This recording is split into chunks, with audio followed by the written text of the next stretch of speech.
દિવસથી ઘંટીએ પડ્યા છે આપણા. હવે આપણે કરવાનું છે સૌથી મારું બોરિંગ કામ. પાન કરતા ફ્લાવર વધારે દેખાય છે. સાંજની રસોઈ અત્યારથી ચાલુ થઈ ગઈ છે. મીઠાઈનું નામ સાંભળો તમને કઈ. Hey guys, very good morning. સ્વાગત છે તમારું મારા આજના એક નવા બ્લોગમાં. જય શ્રી કૃષ્ણ, જય સ્વામિનારાયણ બધાને. તો વાગી ગયા છે બપોરના 11 અને આપણું આજનું બધું કામ પતી ગયું છે. ઘઉં 5 દિવસથી ઘંટીએ પડ્યા છે આપણા દળાવેલા. તો આજે હવે ટાઈમ મળ્યો છે એટલે આજે લેવા જવાનું છે, કેમ કે આજે સંદીપને મેળ છે એટલે હમણાં 5 દિવસથી ટાઈમ જ નહોતો મળ્યો એટલે હવે આપણે આજે લઈ આવીએ. હે ને સંદીપ?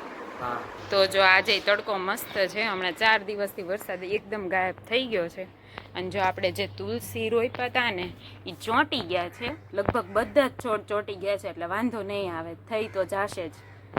DHA સેન્ટર પહોંચી ગયા છીએ અને અહીંયા આવ્યા છીએ આપણે લાઇબ્રેરીમાં જવા માટે.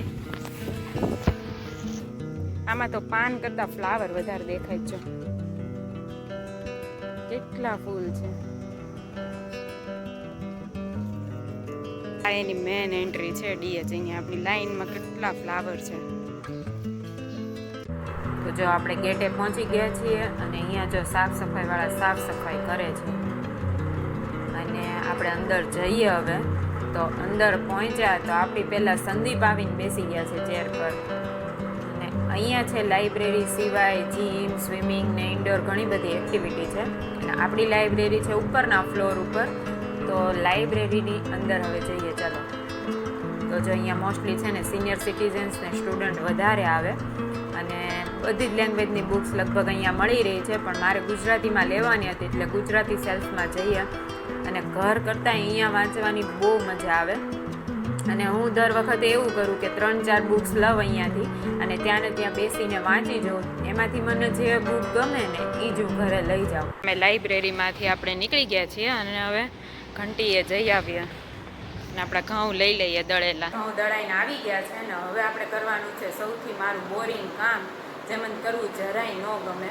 મને ઘઉં દળાઈને આવે ને પછી એને ચાળીને ભરવું ન ગમે. અને આજે આપણે કામ બધું પતી ગયું છે એટલે ઘરમાં નહીં ચાળીએ, આપણે ચોકડીને બેસીને ચાળી નાખશું. અને જો હું મોસ્ટલી ઘઉં છે ને આમાં જ દળાવું છું એટલે આમાંથી ચાળીને સીધું આપણે ડવા ભરી દેવાય એટલે જ્યારે લોટ બાંધવો હોય ને ત્યારે કોઈ ટેન્શન નહીં. અને આજે છે ને થોડીક ફ્રી હતી તો આ લોટ ચાળીને હું છે ને મલાઈ ભેગી થઈ ગઈ હતી તો એને મેં મેળવી દીધી છે. એનું આપણે માખણ કરવાનું છે એટલે જો એ મેળવાઈ ગઈ છે એટલે થોડીક ફ્રી પડું ને એટલે માખણ કરી નાખું. પણ અત્યારે તો આપણે રસોઈનો ટાઈમ થઈ ગયો છે એટલે આપણે રસોઈ કરી નાખીએ. ખબર નહીં, મને હમણાંથી છે ને બુક વાંચવાનો ચસ્કો લાગ્યો છે એટલે આ 3જી બુક હું વાંચું છું. અને આ જ રાઇટરની આ 3જી બુક છે નિમિત ઓઝાની. અને 3ય બુક કરતાં મને આ બુક વધારે ગમી છે. અને આ વખતે આપણે છે ને અડધી બુક વાંચવાની રહી ગઈ છે એટલે આપણે ફરીથી આ બુકને રીઇશ્યુ કરાવી છે. અને આ વખતે જો આ એક મેગેઝિને એડ કર્યું છે, આ મેગેઝિન લાવી છું એટલે હવે જોઈએ આપણે ક્યારે વંચાઈ રહી છે. તો એ થઈ ગઈ છે ને જમાઈ ગયું છે અને કામય આપણું પતી ગયું છે. હવે મારે ખાલી માખણ અને લોટ ચાળવાનું કામ રહ્યું છે અને સંદીપ સુવા જતા રહ્યા છે તો આપણે આ બંને કામ પતાવી દઈએ.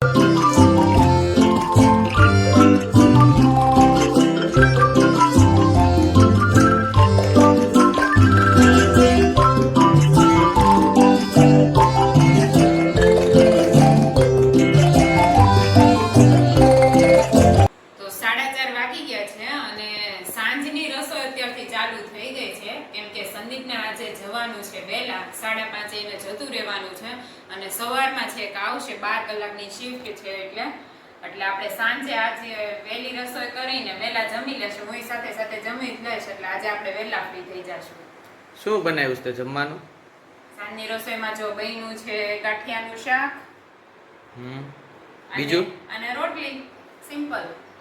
ઓકે. તો છે ને આમ જમવા બેઠા હતા તો સંદીપે હમણાં વાત કરી કે એણે કઈ કંપનીમાં કાલે મીઠાઈ ખાધી.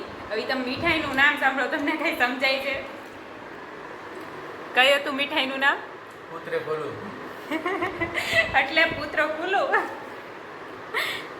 એ છે ને આપણા આંધ્રપ્રદેશથી અમારો ફ્રેન્ડ છે ને એ લાવ્યો હતો. એનું નામ છે પુત્ર ફૂલું. સ્વીટ આવે આઈટમ આપણી ખાવાની. કેવી લાગે? મસ્ત આવે. આપણે કેમ આપણે કોથળી આવે, કોથળીની અંદર કેમ આપણે હલવો વીટેલો હોય. પહેલી વાર તમે ખાધી ને તો મને એમ થયું કે આમાં આ કોથળીની અંદર વીટું કે શું એમ હા. તો હું થોડીક ખોલવા જાઉં એ કે ના ના ડાયરેક્ટ જ ખાવાનું આવે એમ મેં કીધું શું નામ છે કે પુત્રે ફૂલું હું પુત્રે કિલો મેં કીધું પુત્ર 1 કિલોનો છે એમ. આંધ્રપ્રદેશનું કંઈક ફેમસ સ્વીટ છે એકવાર ટ્રાય કરજો બધા પાયું તું. બહુ મસ્ત હતું ઓકે, કોઈ આવી મીઠાઈનું નામ સાંભળ્યું હોય ને તો કોમેન્ટમાં લખજો કે આવી મીઠાઈનું નામ સાંભળ્યું છે કે ખાધી છે કોઈએ, તો કોમેન્ટ તું કરજો. એકવાર બોલતો ના પુત્ર પીલું, પુત્ર પીલું પુત્ર પીલું પુત્રે કુલું નહીં આવડે. પુત્ર કુલું, પુત્રે કુલું પુત્રે કુલું, હા પુત્રે કુલું પુત્રે કુલું. તમે એક વખત બોલવાની ટ્રાય કરો તો તમારથી બોલાય છે કે નહીં. તો સંદીપભાઈ જતા રહ્યા છે અને હું કામ કરીને ફ્રી થઈ ગઈ છું. તો હવે વિચારું છું થોડીક વાર માટે નીચે બેસી આવું. તો જો બીજા દિવસની સવાર થઈ ગઈ છે અને સંદીપ આજે વહેલા આવી ગયા હતા નાઇટ કરીને, એટલે આપણે સવારનો નાસ્તો વહેલો પતી ગયો અને કામે આપણું આજે વહેલું પતી ગયું છે.